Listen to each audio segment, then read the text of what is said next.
হোসাইনি দালানের ইমামবাড়ার সামনে। ইমামবাড়ার ভিতরে পুকুর দেখতে পাচ্ছেন। এই পুকুরটি কিন্তু একটু ইতিহাস আছে।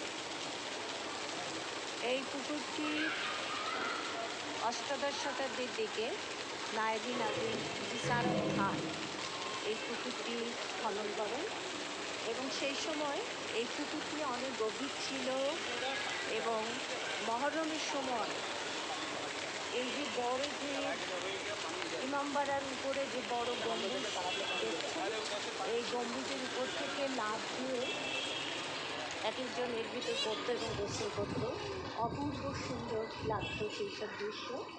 এগুলো 40 থেকে 45 বছর আগেও এরকম হতো, এখন আর এটা হয় না, কারণ এখন এখানে পানি কমে যাচ্ছে, পানি কমিয়ে ফেলা হয়েছে, কারণ এখানে এখন মাছ চাষ করা হয়। দেখুন ইমামবাড়ার ভেতরে বিশাল একটি পুকুর, অপূর্ব সুন্দর পুকুর। আমি আসলে আগে কখনো এখানে আসা হয়নি, এই প্রথম এলাম। এত সুন্দর একটি পুকুর এবং দেখুন সেখানে হাঁস, দেখতে পাচ্ছেন কিনা জানি না, অপূর্ব সুন্দর দেখুন হাঁস, অনেক হাঁস।